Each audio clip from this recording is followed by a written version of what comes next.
হেমন্ত বিশ্ব শৰ্মা তোমাক ফকি আনি দিছো। আজি আমাৰ ৰেভিনিউ খাচ ভাঙিছা, কালি পাট্টাৰ মাটিত সোমাম আৰু তোমাক এদিন হলেও আমি এই খাচ মাটিত ওলাই লৈ আহিম। খাচ মাটিত তোমালোকে বসবাস কৰিব লাগিব।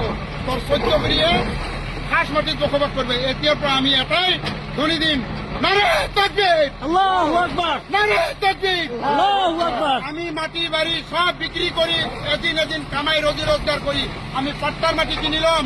আর সেই পাট্টার মাটি কিমান লাখ লাখ টাকা, কোটি টাকা হলো আমি কিনিম।